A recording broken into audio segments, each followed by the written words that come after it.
इस वीडियो में हम देखेंगे कि जब हम जिम्मेदारी से मुकरते हैं तो हम स्वयं को अपने पूरे पोटेंशियल को पहचानने और प्राप्त करने का मौका बर्बाद करते हैं। जिम्मेदारी लेने के बजाय हम अपने कामों को अधूरा छोड़कर स्वयं को नकारने से बचते हैं और इससे हमारे जीवन में निरंतर संकोच और आत्म संकट की भावना बनी रहती है। ये वीडियो आपको यह सिखाएगा कि जब हम खुद पर और अपनी क्षमताओं पर विश्वास करते हैं तो हम किसी भी चुनौती का सामना कर सकते हैं और कैसे हमारे कामों में चमत्कार हो सकता है। तो चलिए बिना किसी देरी के कहानी शुरू करते हैं। एक छोटा सा गांव था। उस गांव में एक व्यक्ति रहा करता था। उस व्यक्ति को भी यही तकलीफ थी। वह हमेशा खुद की क्षमताओं पर शक किया करता था। वह हमेशा दुविधा में रहता था। जो काम वह करता था वह काम उसे बिल्कुल भी पसंद नहीं था। वह तो उस काम को केवल मजबूरी में किया करता था ताकि उसका घर परिवार आसानी से चल सके, उन्हें 2 वक्त की रोटी मिल सके, उनका पेट भर सके। और वह हमेशा सपनों में ही खोया रहता कि किसी न किसी दिन उसे बहुत सारा धन मिल जाएगा और वह उस नगर का सबसे अमीर आदमी बन जाएगा। उसके पास वह सब कुछ होगा जो एक धनी व्यक्ति के पास होता है। सारी सुख सुविधाएं होंगी। उसके पास किसी चीज की कोई कमी न होगी। मन में यही ख्याल लिए वह हमेशा अपने भगवान की पूजा किया करता। वह हमेशा यही सोचा करता कि मेरे ईश्वर के आशीर्वाद से उसके जीवन में चमत्कार घटेगा और वह बहुत धनी व्यक्ति बन जाएगा। इसीलिए वह दिन रात सुबह शाम केवल अपने इष्ट की पूजा करता, उनकी भक्ति में खोया रहता। और जब भी कोई उसे किसी कार्य के लिए कहता तो वह यही कहता, जो होगा वही करेंगे, मैं भला कौन हूं, करने वाले तो सब वही है। लेकिन वास्तविकता में उसके मन के भीतर एक दुविधा थी। कुछ भी करने के लिए वह हमेशा दुविधा में फंसा रहता था। वह कभी किसी निर्णय पर पहुंच ही नहीं पाता था और जब भी वह किसी कार्य को पूर्ण नहीं कर पाता था तब भी उसके पास तरह तरह के बहाने हुआ करते थे। जैसे, मैंने तो बहुत कोशिश की किंतु यह कार्य पूर्ण हो ही नहीं सकता, यह कार्य करना तो असंभव है, यह कार्य बहुत कठिन है। इस तरह के उसके पास कई तरह के बहाने थे जिससे वह खुद को समझा दिया करता। उसकी पत्नी और उसके घर वाले उसे ताना मारा करते, उसे तरह तरह की बातें सुनाया करते, लेकिन वह व्यक्ति कुछ करने का नाम ही नहीं लेता था। एक दिन उसकी पत्नी उस व्यक्ति से कहती है, अरे तुम कुछ करते क्यों नहीं? आखिर हमारा परिवार ऐसे कब तक चलेगा? तुम जो मजदूरी करके पैसे लाते हो उसमें घर का खर्च नहीं चल पाता। आखिर तुम कुछ और काम क्यों नहीं करते? इस पर वह व्यक्ति कहता है, जैसे मालिक की इच्छा, वह जैसा रखना चाहेंगे हमें वैसे ही रहना होगा। मैं चाहे कितना भी प्रयास क्यों ना कर लूं, लेकिन मैं उससे अधिक धन नहीं कमा सकता जब तक कि मेरे मालिक ना चाहें। एक दिन उसका बच्चा बहुत बीमार पड़ गया और उसे अच्छे इलाज की आवश्यकता थी, लेकिन उस व्यक्ति के पास धन नहीं था। तभी उसकी पत्नी रोते हुए उस व्यक्ति के पास आई और कहने लगी, अरे जाइए ना, कुछ पैसों का बंदोबस्त कीजिए ना, हमारा बच्चा यूं ही मर जाएगा। इस पर व्यक्ति कहता है, अरे पगली, तू चिंता क्यों करती है? इसे कुछ नहीं होगा। मेरे ईश्वर मेरे साथ है और वह इसे बचा ही लेंगे। वह ऐसा कुछ नहीं होने देंगे। आखिर मैं उनकी इतनी पूजा करता हूं, दिन रात उनकी आराधना करता हूं, उनकी भक्ति करता हूं, इसलिए हमारे बच्चे को कुछ नहीं होगा। तू चिंता मत कर। अपने पति की यह बात सुनकर उस व्यक्ति की पत्नी घर से बाहर निकली और उसने हर जगह हाथ पैर मारे, हर जगह लोगों से बात की, लोगों से धन मांगा, लोगों से मदद मांगी, लेकिन किसी ने उसकी मदद नहीं की। उसे कहीं से भी धन नहीं मिला और थक हार कर वो घर वापस आ गई। इधर वह व्यक्ति अपने ईश्वर के भजन गा रहा था, उनसे प्रार्थना कर रहा था कि वह उसके बच्चे को स्वस्थ कर दे। बच्चा पीड़ा के कारण लगातार रोए जा रहा था। उसकी पीड़ा असहनीय होती जा रही थी, जिस कारण उसका चीखना चिल्लाना और भी बढ़ता जा रहा था। काफी समय तक वह बच्चा चीखता चिल्लाता रहा, लेकिन उस व्यक्ति को तनिक भी फर्क नहीं पड़ा और अचानक उस बच्चे का चीखना चिल्लाना बिल्कुल शांत हो गया। जैसे ही उस बच्चे की आवाज बंद हुई, यह देखकर वह व्यक्ति सोचने लगा कि लगता है मेरे प्रभु ने मेरे बच्चे को ठीक कर दिया। उसने प्रभु का धन्यवाद किया और कहा, मैं जानता था आप मेरे बच्चे को जरूर स्वस्थ कर देंगे। आखिर मैं आपकी इतनी पूजा करता हूं, आपकी इतनी आराधना करता हूं। मैं जानता था आप मेरा साथ कभी नहीं छोड़ेंगे। अपने बच्चे की आवाज न आती हुई देख उसकी पत्नी उस बच्चे के पास पहुंची और जोर से चिल्लाकर उस बच्चे को उसने अपने गले से लगा लिया और जोर जोर से रोने लगी। तब जब उसने यह सब देखा तो उस व्यक्ति को यह एहसास हो चुका था कि उसके भगवान ने उस बच्चे को नहीं बचाया था, बल्कि अब उसका बच्चा इस दुनिया में नहीं रहा। और जब उसे एहसास हुआ तब उसे बहुत गहरा धक्का लगा। उसे यह समझ नहीं आ रहा था कि आखिर यह कैसे हो सकता है। वह तो अपने प्रभु की इतनी भक्ति करता है, इतनी आराधना करता है, फिर आखिर यह सब कैसे हो गया? उसके मन में ऐसे कई प्रकार के प्रश्न उत्पन्न हो रहे थे और उन प्रश्नों को लेकर वह यहाँ वहां भटकता रहा और ऐसे ही कई दिन बीत गए।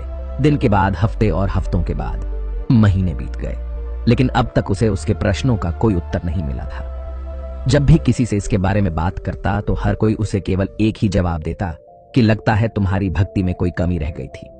शायद इसी कारण ईश्वर ने तुम्हारी नहीं सुनी। लेकिन उसे किसी की बात पर कोई यकीन नहीं था। उसे उस जवाब से कोई संतुष्टि नहीं मिल रही थी।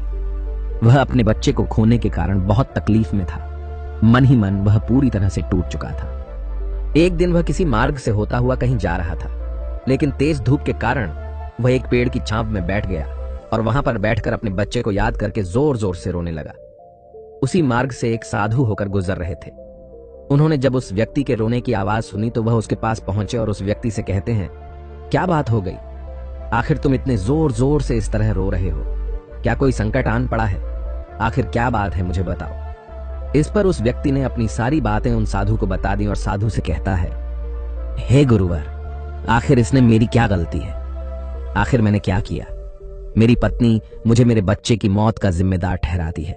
आप ही बताइए, भला मैं अपने बच्चे को क्यों मारना चाहूंगा? मैं तो बस ईश्वर से उसकी सलामती के लिए दुआ मांग रहा था। तो क्या मैंने गलत किया है? तभी उन गुरुवर ने उस व्यक्ति से कहा, यदि तुम्हारे बच्चे को इलाज मिल जाता तो क्या वह ठीक हो जाता? इस पर वह व्यक्ति कहता है, हाँ, अवश्य ठीक हो जाता।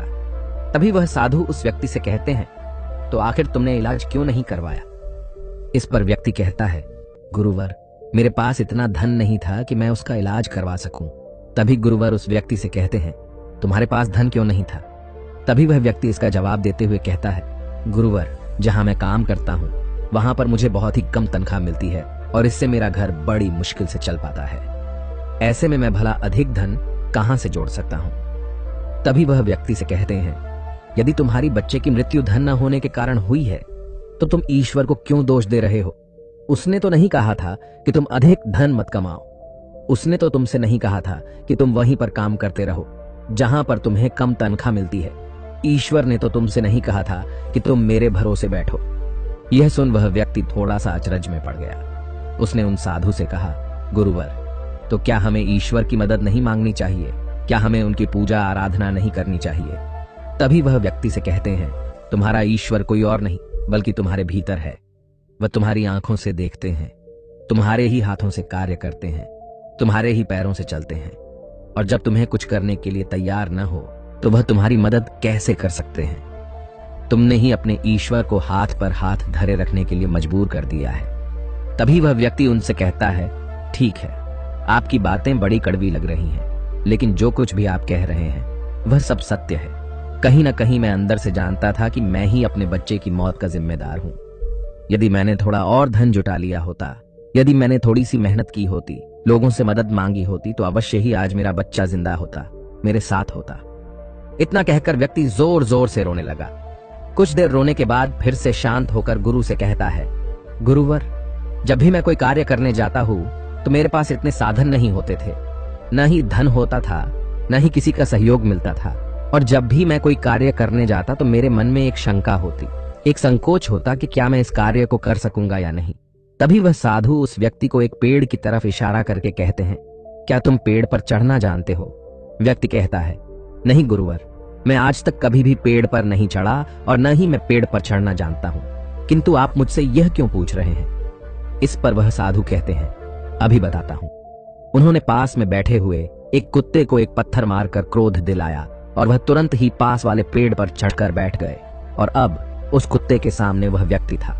उस कुत्ते ने क्रोधित होकर उस व्यक्ति को दौड़ाया। उस व्यक्ति को कुछ समझ नहीं आ रहा था, वो बस तेजी से भागता जा रहा था। तभी उसे अचानक एक पेड़ नजर आया। वह व्यक्ति उस पर जाकर तुरंत चढ़ बैठा। कुछ देर बाद जब कुत्ता वहां से शांत होकर चला गया, तब साधु उस व्यक्ति के पास आए और उस व्यक्ति से कहते हैं, क्या हुआ? तुम तो कह रहे थे कि तुम्हें पेड़ पर चढ़ना नहीं आता, फिर तुम इस पेड़ पर कैसे चढ़ गए? इस पर व्यक्ति कहता है, गुरुवर, न जाने क्यों, लेकिन अचानक ही मैं इस पेड़ पर चढ़ बैठा।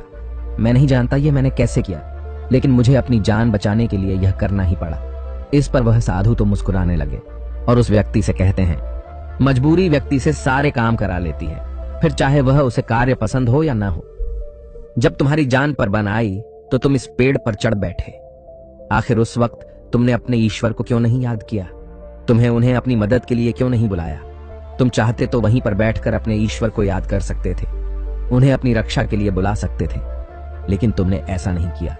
तुम अपनी जान बचाने के लिए उस पेड़ पर बड़ी सरलता से चढ़ गए, क्योंकि बात तुम्हारी जान की थी।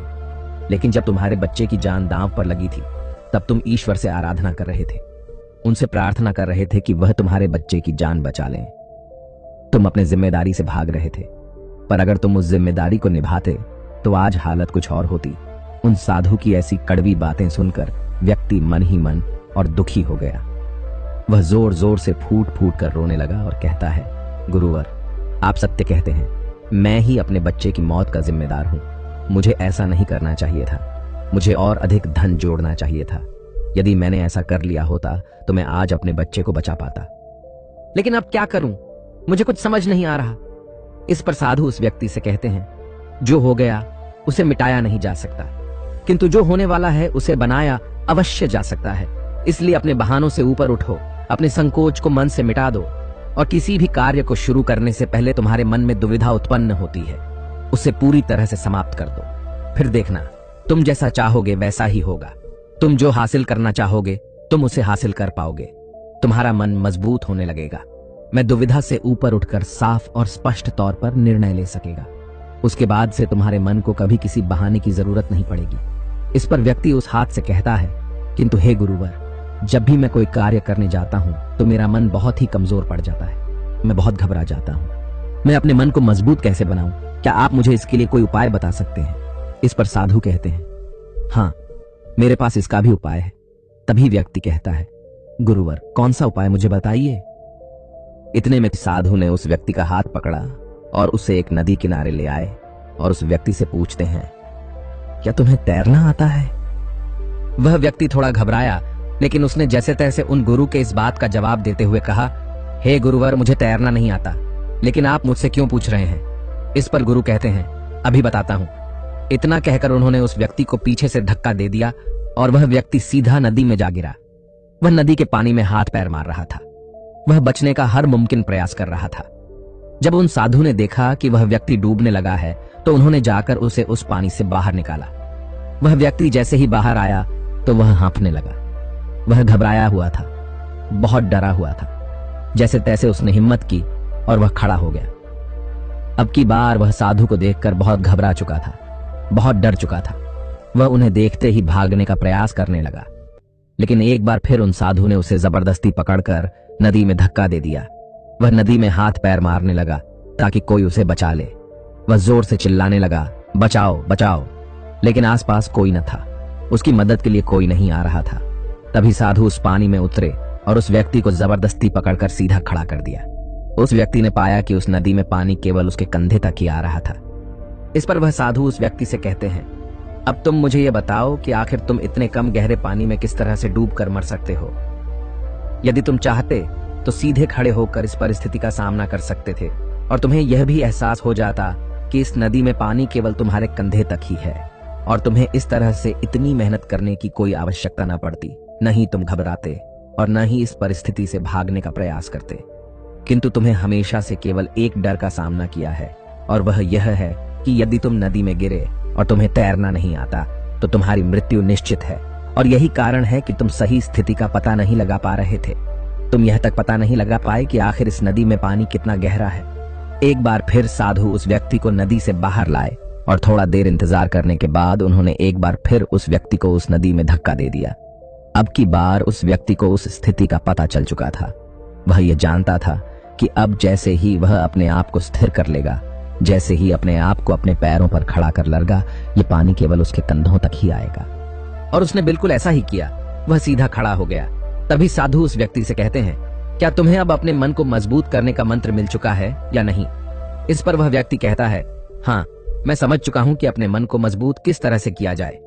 आगे गुरुदेव उस व्यक्ति से कहते हैं, अब तुम समझे, इस दुनिया में कुछ भी करना इतनी बड़ी समस्या नहीं है। समस्या तो यह है कि हम कुछ करना ही नहीं चाहते। जब भी हमें डर लगे या कोई समस्या खड़ी हो तो हमें उसमें उतर कर देखना चाहिए, उसका आकलन करना चाहिए, उसे समझना चाहिए, जब तक कि वह समस्या संभावना न बन जाए और तुम्हारे भीतर से उस परिस्थिति का सामना करने का डर निकल न जाए। ऐसे ही हमारा मन मजबूत होता है।